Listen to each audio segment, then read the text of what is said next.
السلام علیکم ورحمۃ اللہ وبرکاتہ۔ بسم اللہ الرحمن الرحیم۔ لک الحمد یا اللہ والصلاة والسلام علی سید الانبیاء والمرسلین، اما بعد۔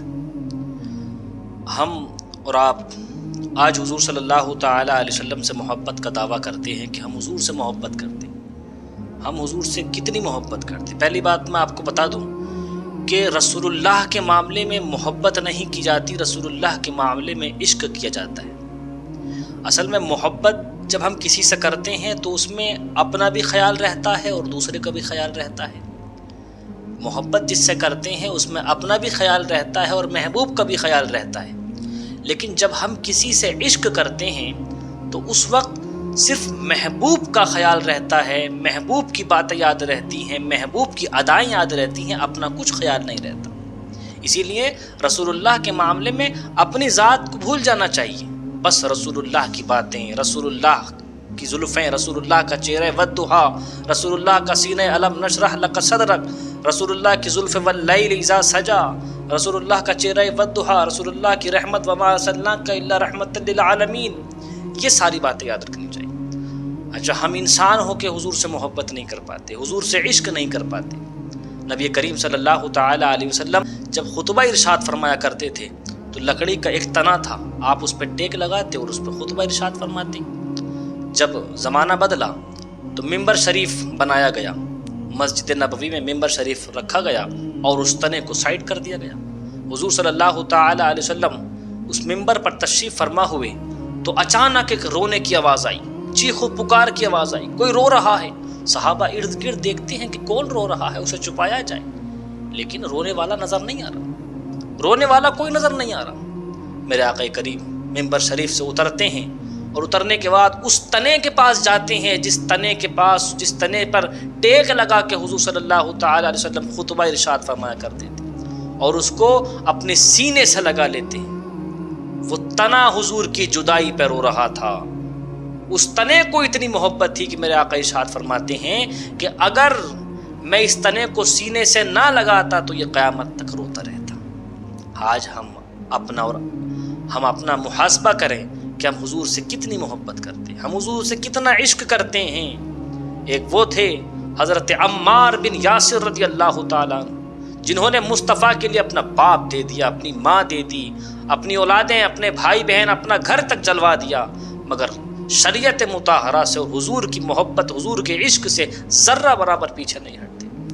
اسی لیے فرمایا نا میرے آقا نے کہ اگر عمار کو کوئی ناراض کرتا ہے تو عمار کو ناراض کرنے کی وجہ سے وہ اللہ رب العزت کی دشمنی مول لیتا ہے۔ وہ مقام حضرت عمار بن یاسر رضی اللہ تعالیٰ عنہ کا۔ حضرت عمار بن یاسر کی والدہ حضرت سمیہ، ابو جہل بدترین نے حضرت سمیہ کو پیڑ سے باندھ دیا اور کہا حضرت عمار بن یاسر کے سامنے کہ کہو، اپنے ہاتھ میں بت لیا اور کہا کہ اس کو خدا مانو۔ حضرت عمار بن یاسر کی والدہ حضرت سمیہ نے اس پہ تھوک دیا، اور تھوکنا تھا کہ ایک ہاتھ سے ایک گھوڑے کو، دوسرے ہاتھ سے دوسرے گھوڑے کو باندھا ہے اور زور سے گھوڑے کو ایڑ لگائی ہے کہ حضرت سمیہ کے چھیتڑے مچ گئے۔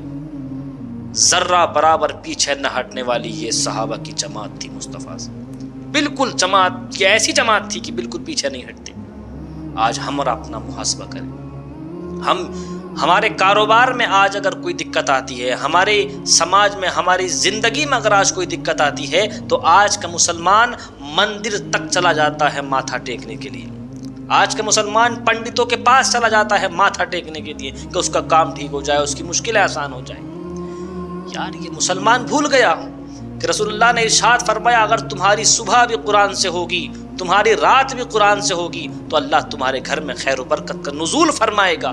آج یہ مسلمان وہ بھول گیا۔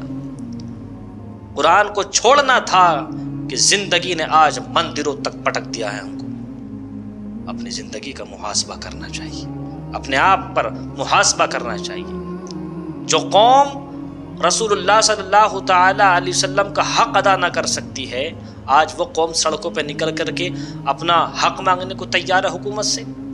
جو قوم حضور صلی اللہ تعالی علیہ وسلم کی آنکھوں کو ٹھنڈک نہ دے سکے، وہ قوم امید کرتی ہے کہ حضور ہماری بخشش کریں گے۔